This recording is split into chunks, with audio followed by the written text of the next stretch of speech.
Satu, dua, tiga.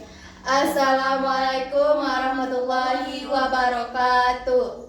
Baiklah teman-teman, di sini kami dari kelompok 5 akan melakukan diskusi dengan materi Look at Learning atau memahami pembelajaran. Yang pertama, kami akan membahas tentang definisi belajar.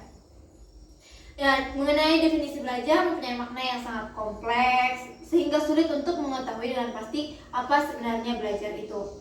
Di sini ada beberapa para ahli mengemukakan pengertian dari belajar. Yang pertama yaitu Hilgard dalam Nasution mengatakan belajar itu adalah learning is the process by whether in the laboratory or in the natural environment as distinguished from change by factors not attributed. Bagaimana, Mei? Mungkin bantu apa ya? Ini attributable to learning, to training. Artinya itu proses yang melahirkan atau mengubah suatu kegiatan melalui latihan baik dalam laboratorium maupun di lingkungan alami, contohnya di lingkungan sekitar kita. Di sini juga Sardiman memahami makna belajar, kita harus mengetahui beberapa definisi tentang belajar sebagai berikut yang dikemukakan oleh 3 para ahli. Yang pertama, Kronbach, Harold Spear, Gotts. Dari definisi tersebut disimpulkan bahwa belajar adalah perubahan tingkah laku atau penampilan dengan serangkaian kegiatan, misalnya dengan membaca, mengamati, mendengarkan, dan meniru. Ada juga yang mendefinisikan belajar itu adalah berubah, yaitu usaha mengubah tingkah laku. Jika jadi, belajar akan membawa suatu perubahan pada individu yang belajar. Perubahan tidak hanya berkaitan dengan penambahan ilmu, pengetahuan, tetapi juga dalam bentuk kecakapan, keterampilan, sikap, pengertian, harga diri, minat, watak, dan penyelesaian diri. Dari semua hal atau sama halnya dengan definisi di atas, Purwanto menyimpulkan beberapa elemen penting yang mencirikan pengertian belajar.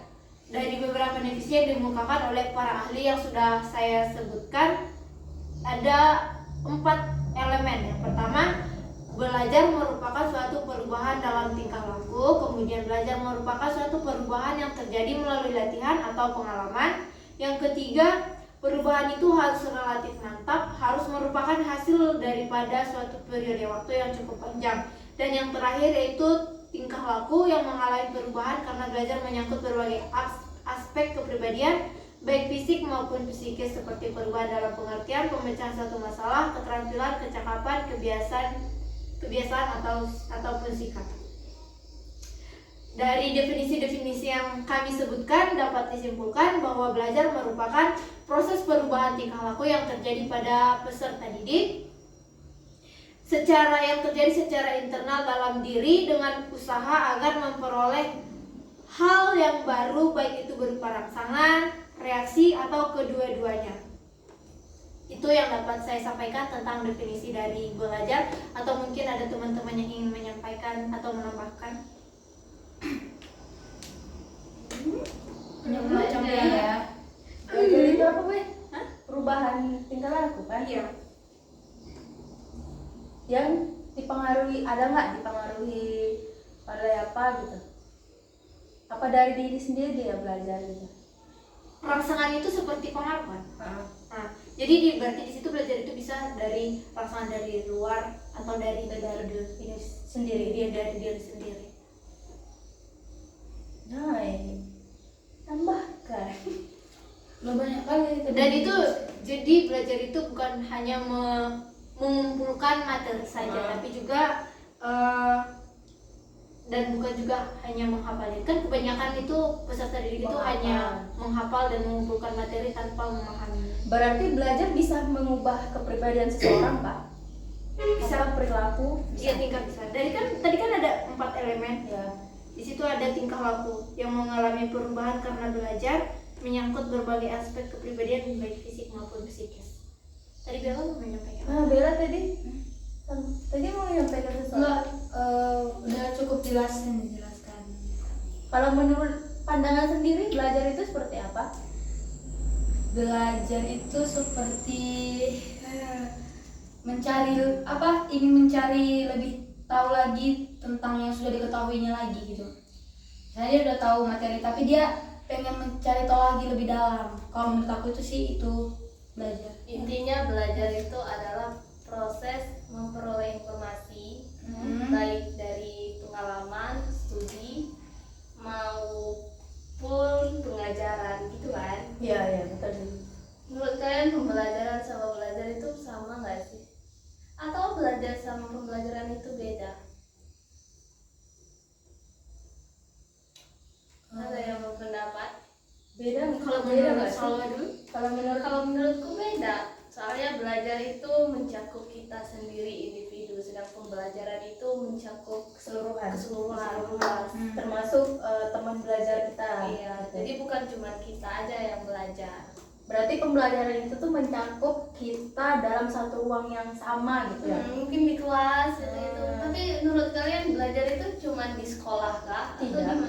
Menurut aku belajar itu bisa aja di lingkungan rumah, terus itu di lingkungan sekitar. Kita bisa belajar banyak hal gitu kan, dengan melihat, dengan kita rasakan, mendengar, kita rasakan secara langsung juga kan banyak yang dapat kita ketahui dari sana ya kan. Iya, berarti sesuai deh sama jurnal yang aku baca, katanya itu kita belajar di 3 pusat atau 3 pusat pendidikan, yaitu pertama kita belajar secara langsung atau tidak langsung di itu lingkungan keluarga, kayak kita bicara atau kita dikasih adab-adab tentang pembelajaran dari ibu sama ayah kan. Terus di sekolah kita juga dikasih materi-materi dari guru. Lalu di masyarakat kayak kalian kita mendapat ilmu baru gitu kan. ya Kalau belajar di lingkungan sekolah itu ada aturan-aturan tertentu nggak? Iya kan? pasti ada. Itu pasti biar kita nggak melenceng dari norma. Iya, contohnya Apa di tuh? SD. Di SD itu kan pasti punya peraturan dalam proses pembelajaran ataupun mengajar kan. Contohnya di waktu guru menerangkan si anak-anak tidak boleh berisik di mejanya. Terus waktu temannya juga membacakan tidak boleh berisik tapi boleh ngasih pendapat mungkin. Ya itu lah semacam mungkin peraturannya ya. Apakah kalian tahu lagi ada peraturan lain? Tapi belajar itu dari dalam nggak sih, itu panggilan Kemauan hati nggak? nurani. Kemauan kita. Kita kan sebagai guru, terus kita mewajibkan mahasiswa Belajar. untuk belajar.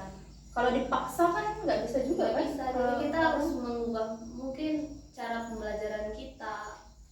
Gaya belajar dia seperti apa kan Nah, bisa kita- menghasilkan pembelajaran yang bisa dia mengerti dengan mudah ya kan. Oleh karenanya kita udah belajar kan minggu kemarin tentang karakteristik, berarti kita harus tahu karakteristik anak-anak dulu sebelum mulai pembelajaran. Berarti saling berkaitan lah ya kan. Saling berhubungan. berhubungan dengan memahami karakteristik anak itu kita bisa melihat atau peluang belajar mereka seperti apa ya kan.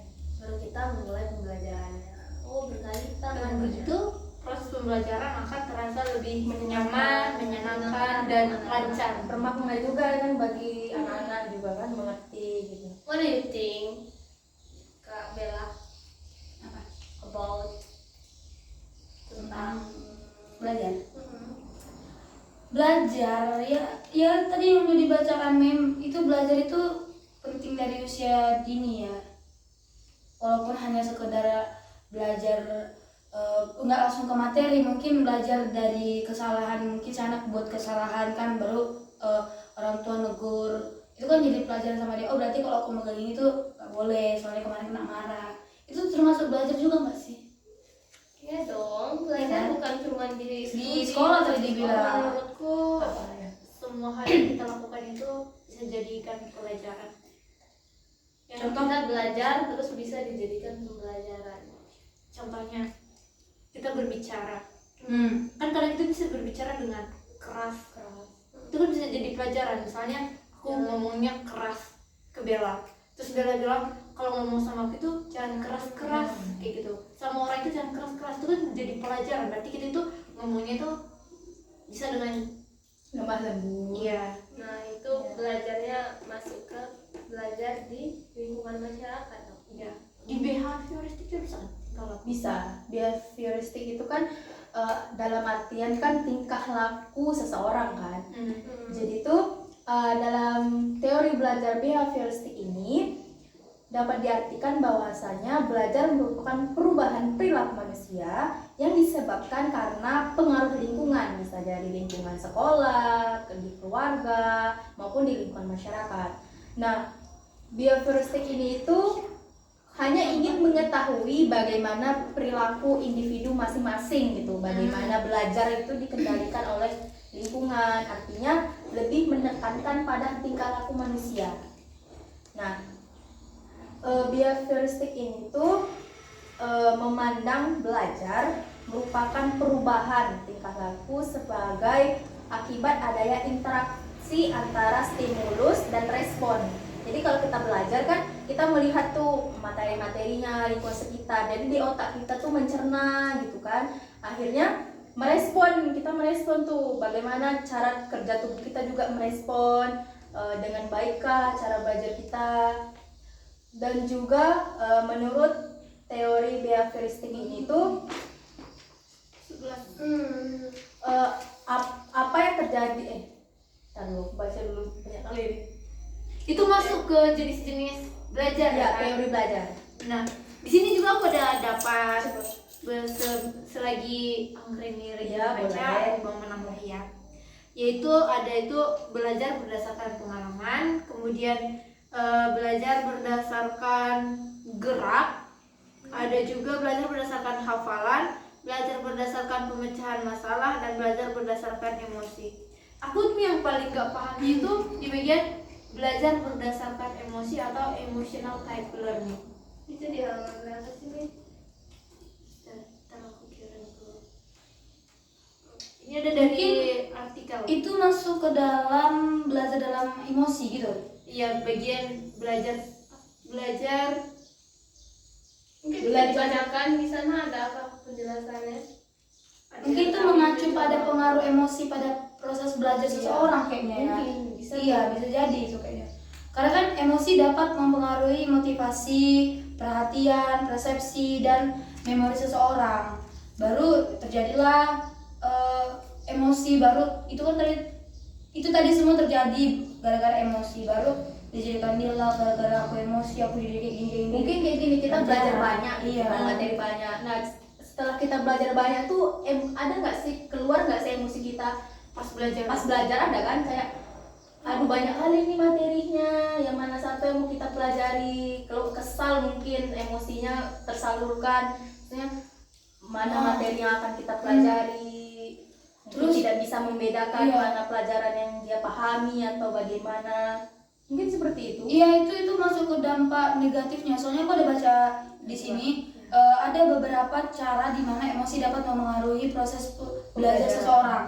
Itu yang pertama ada motivasi. Jadi emosi itu dapat memengaruhi motivasi seseorang untuk belajar. Jadi kan mungkin gara-gara emosi dia mau belajar. Ya, gitu kan? Kayak broken home. Home gitu ya. Terus ada juga emosi dapat memengaruhi perhatian seseorang terhadap materi pembelajaran. Iya dong, dia nggak Iya, fokus iya. emosinya. Kurang stabil atau ya kan kurang stabil mungkin emosinya, jadi pembelajarannya kurang nyaman atau tidak enak. Baru ada juga nih, emosi dapat memengaruhi persepsi seseorang terhadap materi pembelajaran. Yang dimaksud itu dapat meningkatkan persepsi seseorang terhadap materi pembelajaran, sementara emosi negatif dapat mengurangi persepsi seseorang terhadap materi pembelajaran. Itu maksudnya persepsi positif dan negatif gitu. Itu bisa jadi hasilnya positif dan negatif. Iya. Pas Misalnya, dia emosi, pas dia dia emosi, berpikir tentang negatif, pandangannya negatif mulu, dia nggak positif thinking, dia lebih ke negatif thinking. Padahal pembelajarannya kayak Gimana? gitu. Kalau yang positif kan kita udah belajar banyak nih, mungkin dari kita sendiri mungkin aku udah belajar yang banyak, udah belajar yang penting bisa gitu. Kalau misalnya ulangan atau materi yang lain kita bisa jawab dengan benar gitu kan, kita positif, aku bisa gitu. Kalau Apa mungkin seperti itu? menurutku sih ya. Ya. berarti harus benar juga sih emosi kalau pas lagi mau belajar nggak sih? Ya dong, pas emosi berkecamuk, gimana caranya belajar? Pasti nggak masuk. Kalau dari kalian habis belajar misalnya matematika, pasti besoknya ujian, aduh aku walaupun udah belajar pasti nggak bisa jawab Pasti. ini, aduh Oh, cuma jadi benar itu semua. persepsi. persepsi kita kan, padahal belum tentu lagi jawaban kita benar salah atau benar ya kan, mungkin lebih ke situ sih. Pernah ngerasain kan? Pernah. Nah, kakak ini Ini besok kita juga ngerasain. kayaknya gitu. Sebenarnya ini contohnya nih. Ini Masuk ke dalam Iya, emosi, persepsi negatif ini. Yang sebenarnya Bu bilang kan. Wah. Cak ditiru. Jangan ditiru guys. Tapi ya sih memang pasti itu terlintas di pikiran kita Iya, sih. Bang. Iya terlintas. Apalagi mungkin ada masalah lain gitu kan.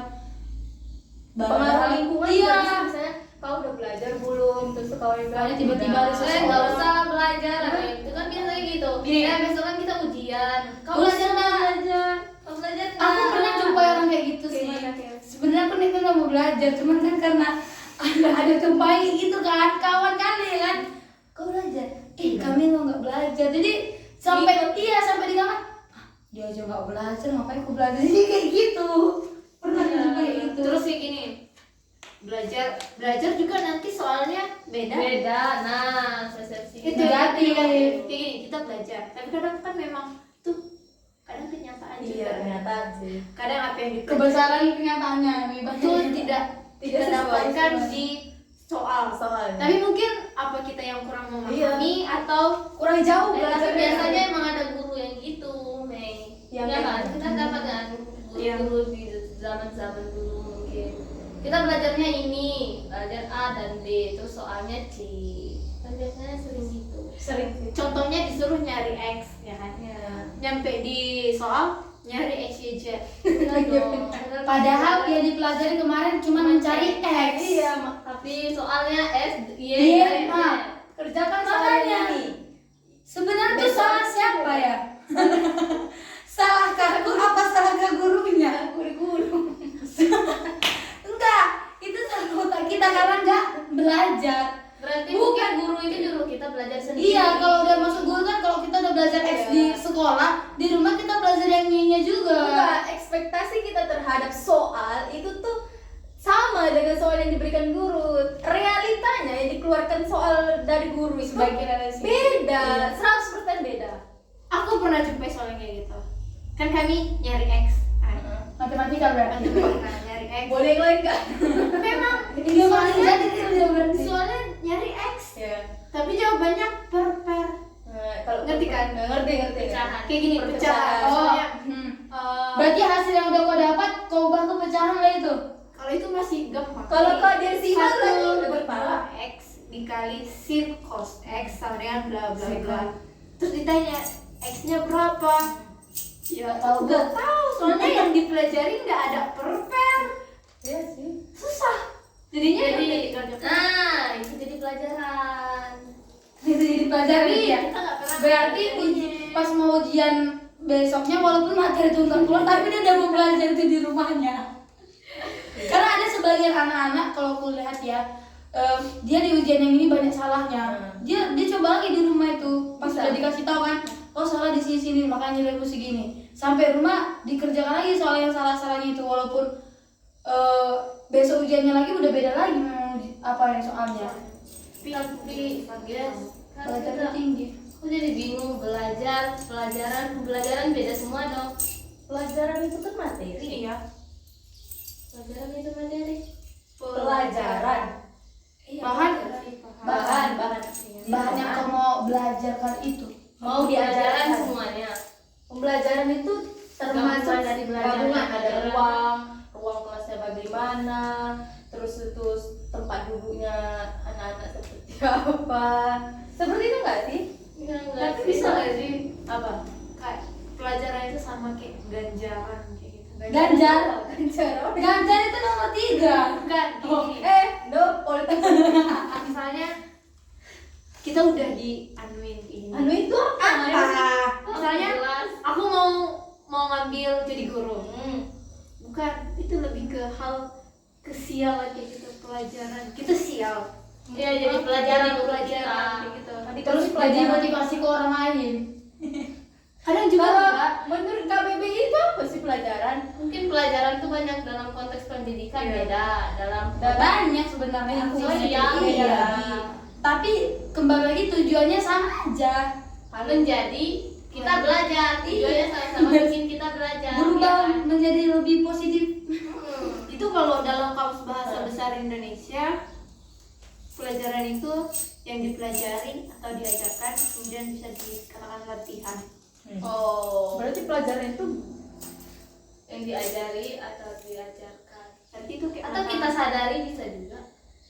boleh. Kita sendiri yang sadar. Itu ternyata itu pelajaran buat kita gitu. Mungkin kita ya bisa. Banyak yang kita udah melenceng dari topik loh guys. Ya udah langsung masuk ke jenis-jenis Teori-teori dari pembelajaran. Tadi apa kata teori Kak Angga nih? behavioristik. Nah, Behavioristik itu apa? Aku baru dengar. Ini kan mau dibacakan. Iya, Mbak. silakan, Mbak.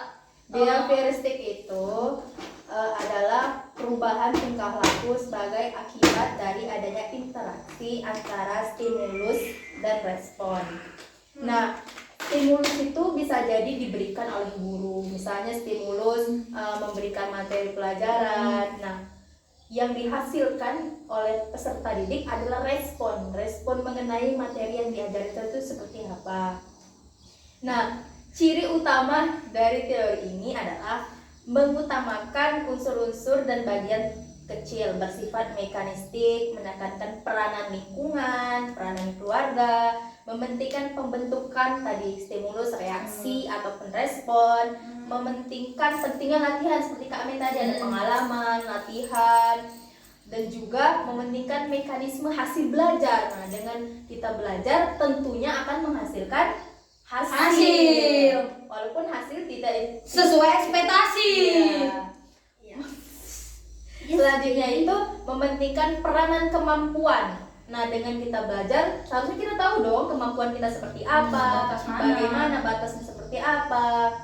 Nah, itu yang dimunculkan dari perilaku yang kita inginkan. Jadi behavioristik itu tuh sebenarnya dalam artian itu perilaku, tingkah laku yang dalam mengambil pembelajaran. iya, atau mencakup mencari. sebenarnya banyak sih di sini. Nah, kalau pada teori belajar ini sering disebut SR atau stimulus respon. Nah, psikologis artinya bahwa tingkah laku manusia itu dikendalikan oleh ganjaran yang tadi kami bilang, ganjaran atau Bukan ganjar. bukan ganjaran atau reward, penguatan, reinforcement dari lingkungan. Jadi ada banyak gitu kan. Dengan demikian dalam tingkah laku belajar itu terdapat jalinan yang erat antara reaksi-reaksi yang tercantum atau terdampak behaviorisme dengan stimulusnya. Jadi dengan dalam artian pendidik, guru yang menganut pandangan ini berpendapat bahwa tingkah laku peserta didik itu merupakan reaksi terhadap lingkungan. Dan tingkah laku itu adalah hasil belajar. Kalau menurut pandangan kalian, behavioristik itu seperti apa? Guru memberi respon dan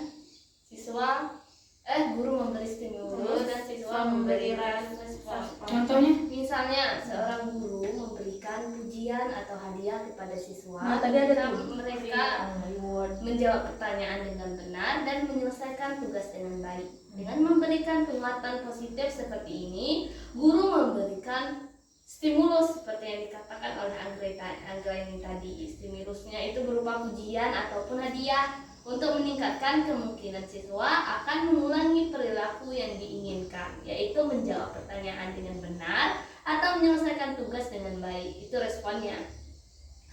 Teori behavioristik menganggap bahwa perilaku yang diinginkan dapat diperkuat melalui pergaulan, dan contoh ini menunjukkan penerapan konsep ini dalam konteks pembelajaran di kelas. Berarti contoh, lebih ke contoh nggak sih? Behavioristik itu lebih ke contoh. Kalau Bella ada pengalaman nggak Apa itu? tentang belajar ataupun teori yang memandang belajar sebagai Ada nggak behavioristik? sih Bel? Ada Waktu kan kita ngerasa? pergi untuk belajar di sekolahnya kalian beli permen-permen untuk anak-anak. Itu reward. Memberikan permen pujian anak yang telah memberikan. Iya, itu masuk itu ya. Konek aku ini wah, cuman lo mikirin ganjar. Enggak benar lah ganjar kan.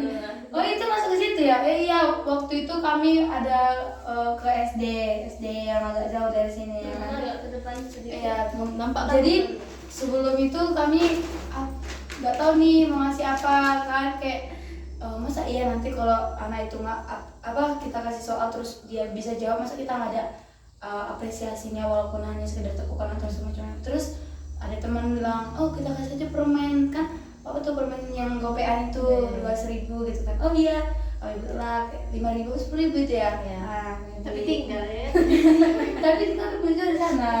Tapi lebih mahal. Lebih mahal, jadi 1.000 satu di situ. Iya. Jadi sampailah kami di sana, ujungnya karena semuanya anak-anak itu pintar, bisa dia menjawabnya, tak mungkin langsung dikasih semua kan. Jadi selesai pembelajaran, dulu gue bilang ke kawanku, udah nanti aja dikeluarkan permen ini, habis udah mau selesai pembelajaran aja, biar semuanya kebagian waktu itu. Ya udahlah, karena semuanya juga pintar lah kan, bisa jawab, bisa merespon dengan baik. Selesai kami ngajar, selesai pembelajaran, barulah ada hadiah nih kayak gini kan, setelah permen. Jadi sekecil itu pun mereka udah senang jadinya. Jadi tuh rasaku bisa menambah antusias mereka untuk besok ke sekolah lagi, walaupun mereka nggak tahu kami ke situ lagi. Iya. Iya kan? Apakah hukuman juga termasuk, kan tadi hadiah kan? Iya. Hukuman apakah itu masuk ke teori behavioristik? Karena guru memberikan stimulus, terus siswa memberikan respon. Tergantung hukuman apa yang mau dikasih. Yang kayak gimana itu ya? Jadi nggak ada. Negara gue sih. Hukuman bisa yang positif kan? Contohnya, kayaknya hukuman itu nggak ada yang positif. Hukumannya Memberikan pelajaran mungkin. Iya, pelajaran kali jadinya ya. Kalau nggak PR. Iya kan hukumannya kerjakan bab 1 sampai bab 5. Iya, menambah. Tapi itu guru zaman dulu sih, kalau sebenarnya gitu bab 1 sampai bab 5. menambah tugas. Iya. Bisa juga sih. Bisa jadi. Sekarang kan mana lagi guru yang menggunakan fisik? Yang udah divisum. Iya. Walaupun sebenarnya rasaku oke-oke aja sih itu. Iya. Hanya mungkin orang tuanya mungkin yang nggak terima ya kan. Padahal mamanya di rumah. Karena kalau langsung pelajaran yang kayak gitu dikasih hukuman kayak gitu, segan dia untuk mengulangi kedua kali. Ada rasa takut. Iya, Tapi takut juga rasa takut iya, itu berlebihan. trauma gitu. Jadinya dia nggak Itu bisa lah mulai. dari guru serba salah kasih hukuman, nanti mahasiswanya takut. Terus pas kalau kita terlalu menyenangkan, anaknya nggak ada rasa segan. Iya. Ini menurut artikel tuh ada loh, teorik juga mengemukakan beberapa hukum tentang belajar, hukum kesiapan, hukum latihan, hukum akibat. Hukum akibat itu yang gimana? Akibat yang diterima. Oh, Iya, mungkin kan kesiapan? kesiapan mungkin apa ya? Kesiapan. Kesiapan kita. Siap nggak ngajar gitu. Ya bisa jadi guru, bisa jadi murid kan kalau kesiapan. Awalnya tadi latihan ya kan. Ya. Iya. Kesiapan, latihan, akibat. Bioristik. Terus teori itu juga cocok kalau diterapkan untuk anak yang masih membutuhkan dominasi peran orang dewasa. Iya dong, kita memberi stimulus, anak memberikan respon. Iya, seperti menyusun bahan pelajaran dalam bentuk yang sudah siap atau terjadi ketergantungan siswa pada stimulus eksternal dan kurang memperhatikan aspek kognitif dan emosional siswa. Kita harus mempelajari juga ya. Kemudian aku baca-baca ada beberapa itu lagi Apa? pandangan. Ya kalau pandangan para tokoh banyak sekali. Banyak di gitu. stick ini. Mau dibahas juga? Ada yang kebayang kalau panjang. Kebanyakan deh. Nggak dibahas. Sembilan. Lanjutlah ke pandangan yang kedua. 9 menit. 29. Pandangan kedua yaitu pandangan teori belajar Kognitif. Kognitif. Teori belajar kognitif merupakan salah satu teori belajar yang mengutamakan pemikiran, pengalaman, dan indera individu dalam mendapatkan dan memahami pengetahuan. Pengertian teori belajar kognitif itu meliputi ada pertama itu proses internal. Itu terjadi Internal itu apa ya? Dalam. terjadi dalam, makanya dulu lagi gue baca terjadi di dalam di dalam itu terjadi di dalam pusat susunan saraf. Oh, Itu yang proses internal itu terjadi di dalam pusat susunan saraf ketika manusia sedang berpikir. Yang kedua, menurut Williams dan Susana, Typonya jauh banget. cara individu bertingkah laku itu masuk ke situ tuh, yang kognitif itu masuk ke situ. Cara individu bertingkah laku, bertindak, dan cepat lambatnya individu tersebut memecahkan masalah yang sedang dihadapi. Terus ada juga menurut apa ini kak? Neisser baca ini. Neisser, dia bilang itu termasuk ke dalam kognitif itu termasuk dalam perolehan, penataan, dan penggunaan pengetahuan. Banyak lagi tuh. Jadi implikasinya dalam pembelajaran tersebut itu meliputi memahami dan memperbaiki proses pembelajaran sesuai dengan karakteristik individu, terus memfasilitasi pembelajaran yang mengutamakan pemikiran, pengalaman, dan indera individu, terus memperkuat kemampuan analisis, penilaian, dan kreativitas siswa. Yang terakhir itu memperluas pendekatan pembelajaran yang lebih bervariasi dan menarik. Tapi aku juga ada baca dari modul yang udah dikasih bapak tuh kan, tuh kayak ada ini. Aku sebenarnya ada apa sih namanya weh? Mind map. Iya, dia dibuat di sini. Yang pertama itu ada proses perkembangan kognitif anak sangat berbeda dari orang dewasa. Bener sih. Terus berlanjut dia, anak-anak berubah melalui 4 tahap perkembangan secara otonom dan mandiri. Yang 4 inilah masih perlu kita cari. Terus ada lagi guru harus memberikan tugas yang sesuai dengan tahap perkembangan anak dan memelihara kemandirian berpikir dan kreativitas. Ada tujuan akhirnya dari pendidikan adalah menciptakan manusia yang dapat membuat sesuatu yang baru.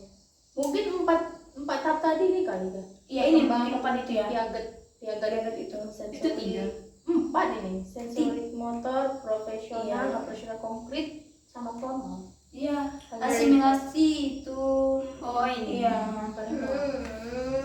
Berarti teori kognitivisme Ada itu keempat itu. pemrosesan siswa Siswa dari yang nggak tahu apa-apa menjadi tahu Lebih ke hasil. hasil. Makanya dibilang dia tujuan akhirnya itu dari pendidikannya adalah menciptakan manusia yang dapat membuat sesuatu yang baru. Itu menurut Jean Piaget ya. Tapi kalau yang aku dari baca itu teori belajar kognitif itu lebih mementingkan proses belajar daripada hasil belajar. mungkin proses belajarnya harusnya menyenangkan. Berarti kalau proses belajar emosinya bermain dong. Itu tergantung manusia. Enggak, proses belajar Iya lah. mementingkan proses daripada hasil. Kalau prosesnya udah lancar berarti Hasilnya juga bagus ya kan? Iya. Berarti intinya di proses belajarnya kali. Iya. Itu berarti kalau proses itu termasuk yang internal kan? Proses internal. Boleh dia bisa. Soalnya kalau di sini dibilang teori ini berpandangan bahwa belajar merupakan suatu proses internal yang mencakup ingatan, retensi, pengolahan informasi, emosi, dan aspek-aspek kejiwaan lainnya. Iya. Terus ada lagi tuh implikasi teori kognitif dalam kegiatan pembelajaran. Dalam proses pembelajaran, perbedaan kecepatan perkembangan memengaruhi kecepatan belajar peserta didik. Oleh sebab itu, interaksi dalam pembentuk diskusi tidak dapat dihindarkan. Berarti setiap mata pelajaran harus ada diskusinya juga itu ya. Iya. Pertukaran Jadi interaksi. Pertukaran gagasan menjadi tanda bagi perkembangan penalaran peserta didik. Bener sih. Iya. Kalau dipikir-pikir juga iya sih. Pertukaran gagasan. Pendapat ini seperti apa baru kita satukan. Iya ya. Hasilnya dari diskusinya. Kayak kita lah ini. Iya. Nanti hasilnya diutarakan di depan. Terus dibilang juga tuh di sini, perlu disadari bahwa penalaran bukanlah sesuatu yang dapat diajarkan secara langsung, namun perkembangannya dapat disimulasikan. Simulasi berarti Dipraktekkan. Langsung dihitungan ya. dinalarkan. Iya, berarti ini lebih Ada gambaran. Berarti ini harus langsung dapat hasilnya nih kalau yang kognitif ini ya kan? Ini mungkin guru Iya, langsung. bumi itu menurut kalian apa? Siswa menalar bulat Tapi datar, guru harusnya memberi gambaran dulu. Gambar itu.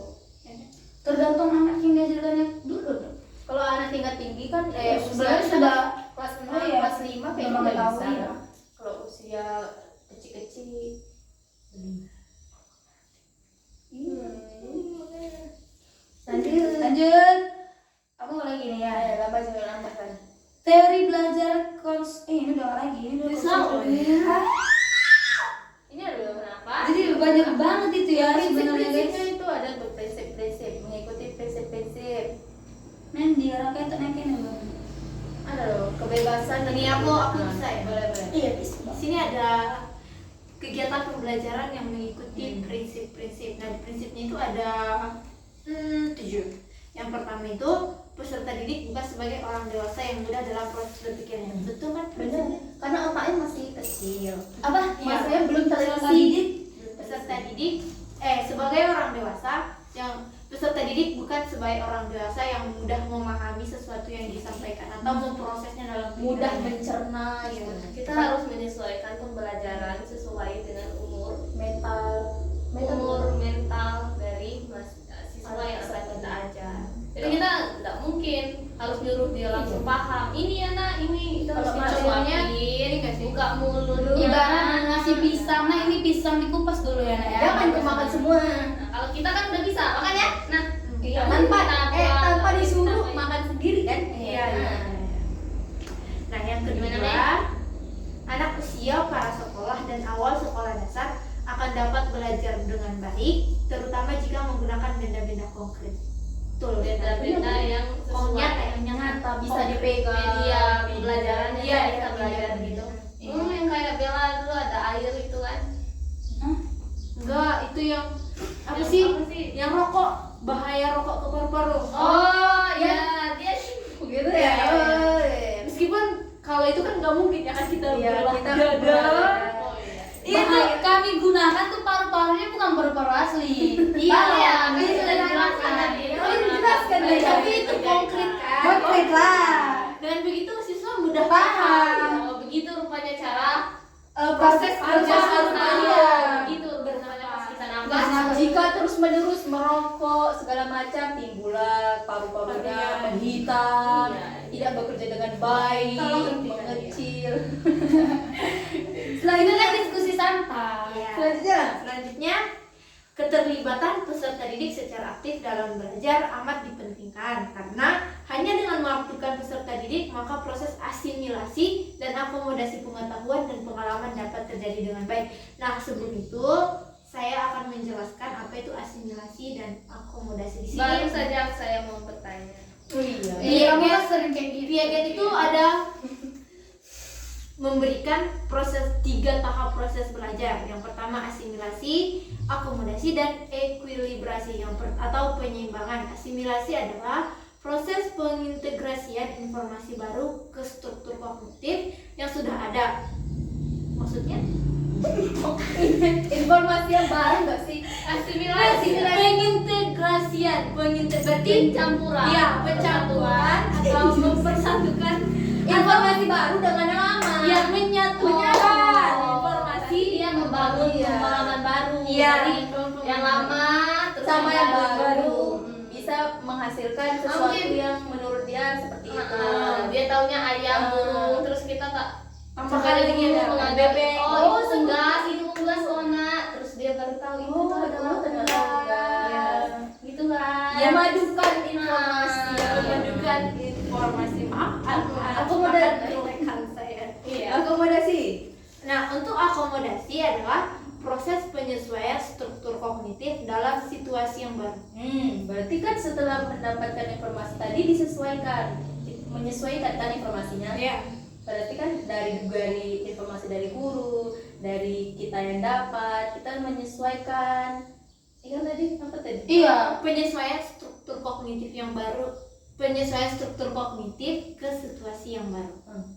Berarti menyesuaikan pembelajaran yang baru itu ke pemahaman yang tadi itu ke situasi Kognitif sekarang. yang baru, situasi yang baru. Contohnya kalau bisa gimana ya? Gimana itu ya? Dia udah tahu itu unggas. Gimana ya? Terus dimasukkan ke situasi yang baru. Oh, Unggas jadi itu? dia melihat itu sekarang melihat burung, ayam itu sebagai unggas, bukan sebagai hewan biasa. Gitu. Oh, itu ternyata unggas loh. Aku belajar. Habisnya kalian bingung ya perbedaannya bener reptil. Lalu apa lagi, Mei? Apalagi tadi apa tadi? Terus ada Re- ekuilibrasi. Contohnya kumpulan cowok-cowok kan, misalnya ada Haze, ada Arif, ada Sean, ada si siapa yang mana? Rere apa tuh? Dengar dulu, tidak. Aku masih buat contoh yang tadi loh, Me. Itu masuk ke dalam Udah. Akomodasi. akomodasi baru. No, Recruitment. Katanya dia mau menyampaikan pendapat. Ini maafkan. Sedangkan ekuilibrasi itu kesinambungan antara saling menyambung, Oh, Saling tidak bisa berkaitan. ya, saling keterkaitan antara asimilasi dan akomodasi. Ibu Pintu silakan lewat. Silakan lewat. Tidak apa-apa, yang penting gak tumbang aja ini. kalau beda agama itu bisa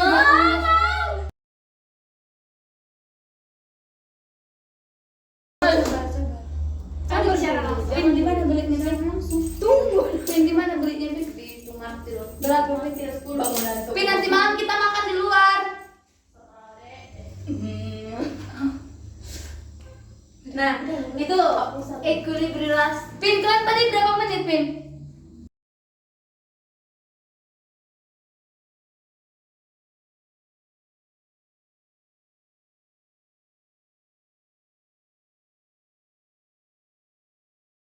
Kita kan sudah Woi, adik tingkat yang sama Pak itu buat video kayak gitu, video lama orang itu yang dibuat. Iya, emang. Itu ngumpul terus. cepat lanjut kami. Nah, untuk Ini biar materi kita bisa Biar- bisa. coba ekuilibrasi adalah penyesuaian kesinambungan antara asimilasi dan akomodasi. Berarti ekuilibrasi itu gabungan antara struktur yang asimilasi itu struktur kognitif informasi yang baru ke struktur informasi yang baru. Kalau yang asimilasi Oh, yang memasukkan pengetahuan di baru. tempat yang lama itu loh. Integrasikan informasi yang baru menyertakan. Nah, kalau akomodasi itu menyesuaikan ke situasi yang baru. Iya, terus kalau Rere Itu gabungan dari keduanya. Iya, gabungan dari keduanya. Berarti tadi contoh yang sama berarti Oh, begitu. selanjutnya untuk prinsip yang keberapa lagi nih ya? 4. 4 sampai untuk menarik. Silakan berapa masuk? Iya, tadi lagi itu. Ada tamu ya tadi ya, Mbak? Iya, tamunya tuh dari orang jauh kan. Kita kan kembali lagi ke dalam akomodasi tadi. Apakah masih ada penjelasan tentang Tadi belum loh, nomor 4 tuh. Itu masih banyak itu prinsip. Iya, itu nggak usah kalau kita tahu gunakan itu Udah. Lanjut, Pak. Mau lanjut apa masih mau dibahas? Tentang prinsip kognitif. Nah, silakan. Dan Prinsip kognitif. prinsip kognitif ya. Nah, untuk yang keempat itu menarik minat dan meningkatkan retensi belajar perlu mengkaitkan pengalaman atau informasi baru dengan struktur kognitif yang telah dimiliki si pelajar. Ada beberapa prinsip kognitif.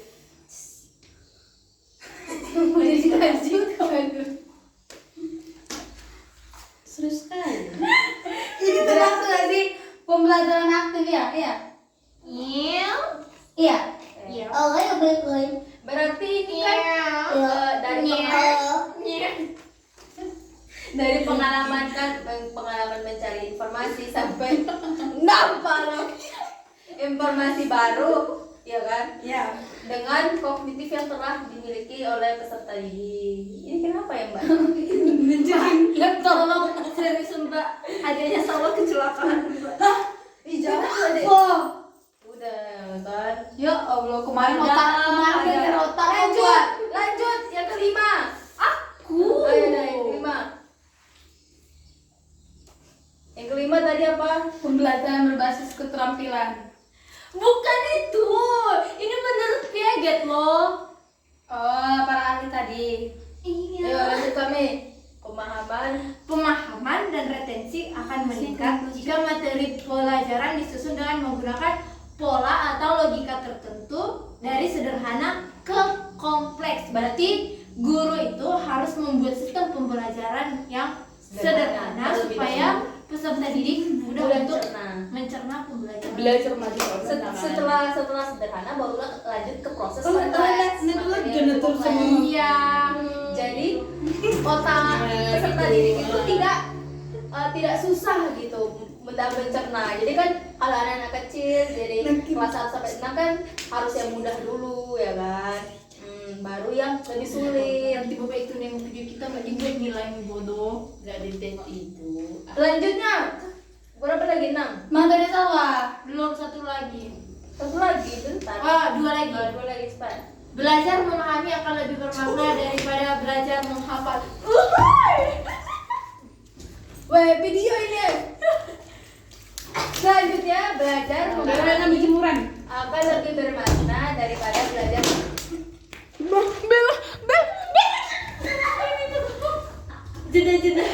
Tiga. Ini kan ada teori behavioristik, konstruktivistik. Ya. Lalu Bella. ada teori apa lagi? Teori apa lagi coba? Ada teori humanistik ya, humanistik. Aku baru dengar loh teori humanistik. Aku juga. What is it? Humanistik itu human, berarti manusia ya? Manusia. Humanistik, manusia. Cakap memang. Lanjut.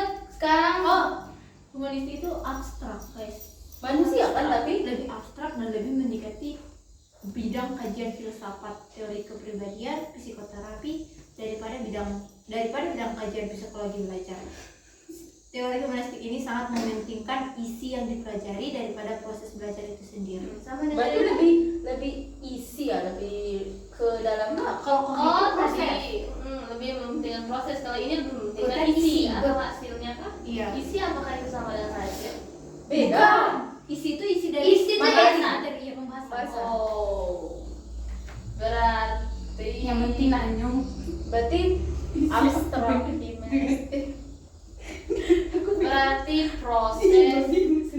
proses apakah proses sama dengan pembahasan? Proses sama pembahasan itu beda. Apa coba? Jadi bagaimana itu persiapan belajar? Proses Apa? itu proses dalam Jalan. belajar ini. Proses itu jalan. Berarti pembahasan dulu atau proses? pembahasan dulu lah. Misalnya saat kau disuruh Mei kau mau ke Papua, apa namanya, kau harus mengajari anak-anak yang di Papua. Nah, sebelum kau ke Papua kau pasti mencari lebih tahu lebih dalam lagi kan Papua bagaimana sistem ininya, apa ini itu termasuk ke dalam pembahasan. Terus prosesnya ya perjalanan dari sini ke Papua, terus apa yang terjadi dalam di perjalanan, terus sampai di Papua kau harus menyiapkan apa, baru habis itu kau langsung ngajar. Itu enggak sih? Bukan nggak sih? Jadi Contoh kompleksnya begitu. Contoh sederhananya untuk prosesnya seperti itu. Kalau dalam pembelajaran, Ya kalau di dalam pembelajaran bagaimana? Anggrek belum. Tapi kalau di sini pemahaman terhadap belajar yang diidealkan menjadikan teori humanistik itu adalah dapat memanfaatkan teori belajar apapun asal tujuannya itu yang penting untuk memanusiakan manusia. ya iya, mengajari Papua kan memanusiakan manusia. Kamu mau ngajarin Oh, manusiakan. Tolong manusiakan kami. Tolong.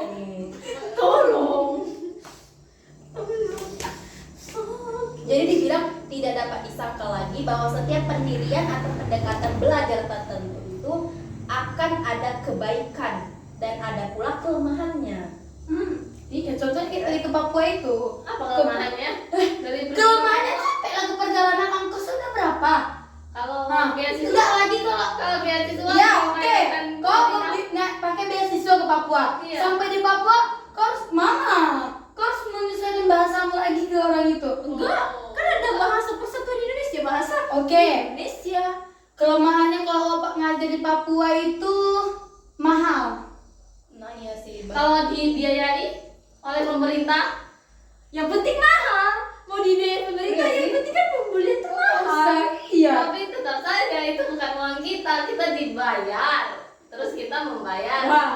Oke, ini udah Mek. Kelemahannya kalau kau ngajar di Papua adanya serangan dari KBM. Oh iya, Iya itu sih. dapat saya Banyak terima. perang Terima kasih. gitu. Silahkan lanjutkan. Nah, dengan demikian teori humanistik itu dengan pandangannya elektik yaitu dengan cara memanfaatkan atau Elektrik itu apa? Elektrik itu apa di sini? Elektronik.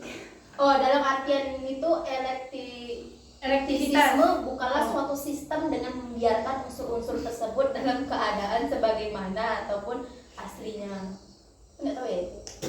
Jadi kata elektrik itu dengan cara manfaatkan atau merangkumkan berbagai teori belajar dengan tujuan untuk memanusiakan manusia, bukan saja untuk dilakukan tapi justru harus dilakukan. Iya, kalau memanusiakan manusia tapi tidak dilakukan percuma saja. Siap. Salah. Maafkan aku yang tidak sempurna. Saya juga menjawabku. Lanjut. Enggak, sekarang kalau dalam lingkungan memanusiakan manusia gimana? Ya, Menghargai. ya Toleransi agama, perbedaan yang ada. Memanusiakan memanusiakan itu seperti menjadikan seseorang itu seperti yang mau kita dihargai. Menghargai seseorang seperti kita mau dihargai. Oke, begitu. Oke, kita kemana? Kemana dari bawah? Aku ada teori lagi yang teori konstruktivisme. Konstruksi. Kalian dikata itu ada konstruksi. Konstruksi itu apa menurut kalian? Pembangunan. Iya sih. Jadi konstruksi itu menurutmu konstruksi itu apa? Pembangunan. Ya. Yes. Betul. Berarti kita sepakat semua pembangunan. Ya.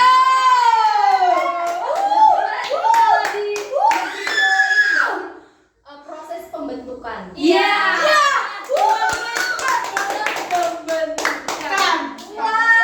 Proses pembentukan karakter manusia. Oke, teori konstruktisme di dalam pembelajaran itu memiliki pendapat bahwa siswa membangun pemahaman baru dari tentang dunia melalui pengalaman dan interaksinya dengan masyarakat. Jadi kayak bangunan nih, pertama udah ada bangunan di bawah, terus ada fondasi, dia bangun lagi menjadi rumah. Jadi lebih sempurna. Itulah teori konstruktivisme. Tadi selalu bilang membutuhkan interaksi ya? Iya dong. Sama aja kayak membangun rumah membutuhkan interaksi. Iya dong. Kalau Nggak nggak mungkin dia bangun bangun rumah, sendiri kan nggak Harus mungkin. ada ininya kan, Pondasinya. pondasinya. Iya, berarti pondasi Ada itu kan semennya, harus ada semennya. batanya. iya, pondasi berarti harus yang lebih kuat gitu. Nah, harus ada tukangnya. Tukang itu di dalam pelajaran adalah Guru.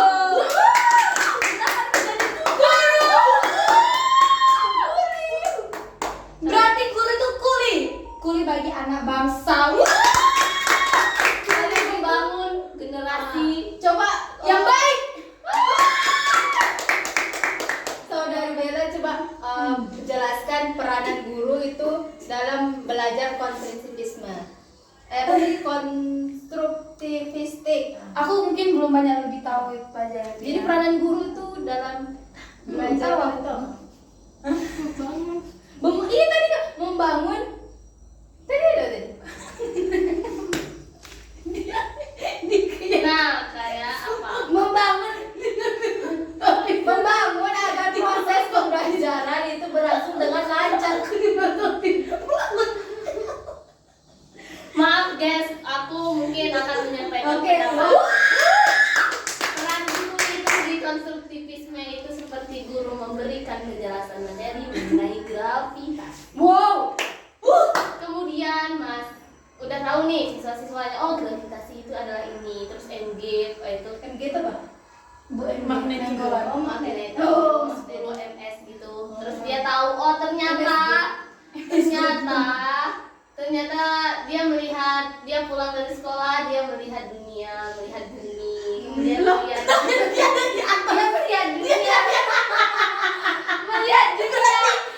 kita adalah bumi, guys.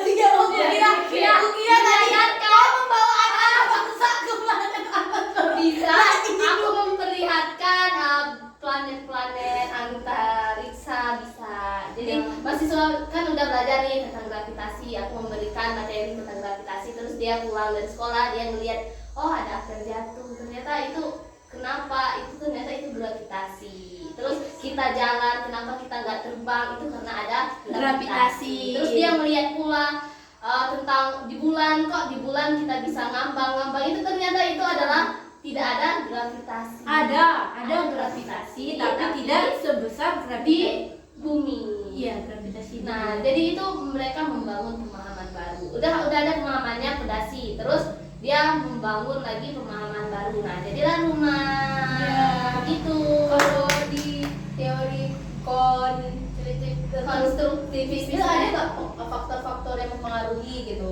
Dari lingkungan ataupun dari keluarga? Ada dong. Misalnya dia dapat pemahaman lama dari orang tua, bisa jadi kan? Terus Terus di sekolah dia mendapat pemahaman baru. Terus dari dia lingkungan juga bisa ya. Iya, dari lingkungan. Terus dia membangun pemahaman dia sendiri dengan bahasa dia sendiri. Jadi kayak kita kan lihat bahasa buku tuh, kan nggak ngerti tuh. Semuanya. Terus bahasa guru kan nggak ngerti juga tuh. Iya. Kita taunya dikit-dikit tuh. Iya. Nah, kita bikin pemahaman baru. Kita Menggunakan menggunakan bahasa kita bahasa sendiri. sendiri. Itu konstruktivisme menurutmu bagaimana, Bella, Silvesteria, dan Manik? Ya, aku setuju dengan yang kamu bilang. Karena ya itu sangat sudah jelas dan penjelasannya sangat mudah dimengerti. Oh iya. Jadi sebenarnya Jadi perlu kita apresiasi sama. teori behavioristik, teori Kognitif, humanisme, itu kayaknya saling Berkaitan. Itu paket. Itu oke. Udah sini dulu bentar, masih sana dia mutar. Mutar Bella. 4 menit lagi, guys. Coba sini. Oke, tutup. Bella. Udah enggak apa-apa Bella. Tutup. Yang aku baca ya, benar yang dikatakan oleh Salwa bahwasanya memandang peserta didik itu sebagai pribadi yang memang sudah memiliki kemampuan awal sebelum mempelajari sesuatu. Nah, kemampuan awal tersebut itu akan menjadi dasar dalam mengkonstruksi pengetahuan yang baru. Oleh karena itu, meskipun kemampuan awal tersebut masih sangat sederhana ataupun tidak sesuai dengan pendapat guru, namun sebaiknya itu pengetahuan awal itu harus diterima dan dijadikan dasar pembelajaran ataupun pembimbingan agar bisa mencapai pengetahuan yang baru lagi. Jadi dengan begitu berarti peranan guru sangat besar Yes. dalam Kita menjadi guru ini. salah jadi guru. Aku nanti kayaknya jadi guru di rumah tangga aja. Oh, itu yang pertama. Untuk Iya. Untuk membangun fondasi. Iya, fondasi. Ya, yang penting kita semangat, baru kuliah kita lancar. Amin. Supaya kita bisa menjadi apa yang kita inginkan. Oke. Kepala dinas aja lah. Oh, jadi dari diskusi kita ini ternyata banyak yang dapat kita ketahui. Kita belajar tentang belajar. Terus apa lagi? Pandangan para ahli belajar. Terus Terus kita ada belajar teori kognitif. belajar ada 4, 5. Iya. Iya. Semakin banyak ya materi yang kita tahu walaupun tidak semuanya tertempel. Awalnya juga pusing sih, ternyata teori Setelah yang- dibedah. ya, banyak juga ternyata teori-teori yang dapat kita pelajari dengan bahasa-bahasa Inggris yang tidak kita mengerti, Iya. namun bisa kita Kita pahami dengan belajar dan bersama-sama. bersama. Itu loh gunanya Pak Syahrial menyuruh kita berdiskusi supaya kita bisa saling memahami dan saling bekerja sama. Jadi Mengutarakan teman-teman, pendapat. meskipun dalam diskusi kami ada yang tidak Banyak, serius, iya, itu iya. hanya hiburan belaka. Tolong jangan dibawa serius ya teman-teman. Sampai di sini apa? Terus maafkan jika Ada- kurang interaksi, Iya. itu kami sedang memahami. Terus Memahami gaya belajar juga. kami mungkin berbeda sama teman-teman yang lainnya. Iya. Ini gaya belajar Kami kami. gaya belajar kami itu memahami sendiri baru berdiskusi. Maafkan juga kalau misalnya kami sering melihat handphone karena kan ini materi baru yang kami terima, jadi harus kami mengulas, kami baca agar materi tersebut bisa kami cerna dengan mudah dan bisa mengolahnya dengan baik. Iya, jadi kesimpulannya adalah sampai berjumpa. Assalamualaikum. Oke guys.